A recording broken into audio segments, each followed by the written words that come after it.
ल है त साथीहरू, आज फेरि बुङ्गुरको मासु काटेर मसिनो पातलो पातलो काटेर मैले चाहिँ यसलाई फ्राई गर्नतिर लागेँ साथीहरू। मजाले फ्राई गरेर कति ग्रेभी होला खाने साथीहरू। यसो कहिले कसो त मुखको स्वादलाई पनि फेरौँ न।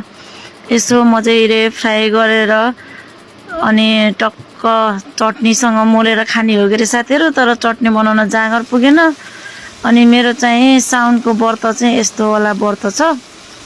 अब साउनमा व्रत बस्न सकिँदैन कहिले पनि। अब मासु खाएरै हो व्रत बस्ने। मासु बिना भात रुच्दैन साथीहरू। अब कसरी व्रत बस्ने? हजुरहरू पनि कसलाई यस्तै हुन्छ भन्नु साथीहरू, कमेन्ट गर्नु होला। यसो लाइक कमेन्ट गर्न चाहिँ कन्जुसाइ नगर्नु होला है साथीहरू। एकदम दिल खोलेर लाइक गरिदिनु होला, कमेन्ट गरिदिनु होला। अनि मेरो चाउचाउ चाहिँ तयार भयो। त्यसपछि म चाहिँ अब साथी छैन अनि बच्चाहरूसँग गफ गर्दै खाँदैछु साथीहरू। एक्लै अब बहिनी पनि बाहिर गएको थियो अनि एक्लै पकाएर खाएँ। त्यसपछि दुईटा बाबुहरूसँग गफ गर्दै अनि मेरो बाबुलाई फेरि एकदम मनपर्छ यो बोसो भनेपछि उसलाई चाहिँ एउटा बोसो दिएँ साथीहरू। अनि आजको भिडियो चाहिँ यति नै।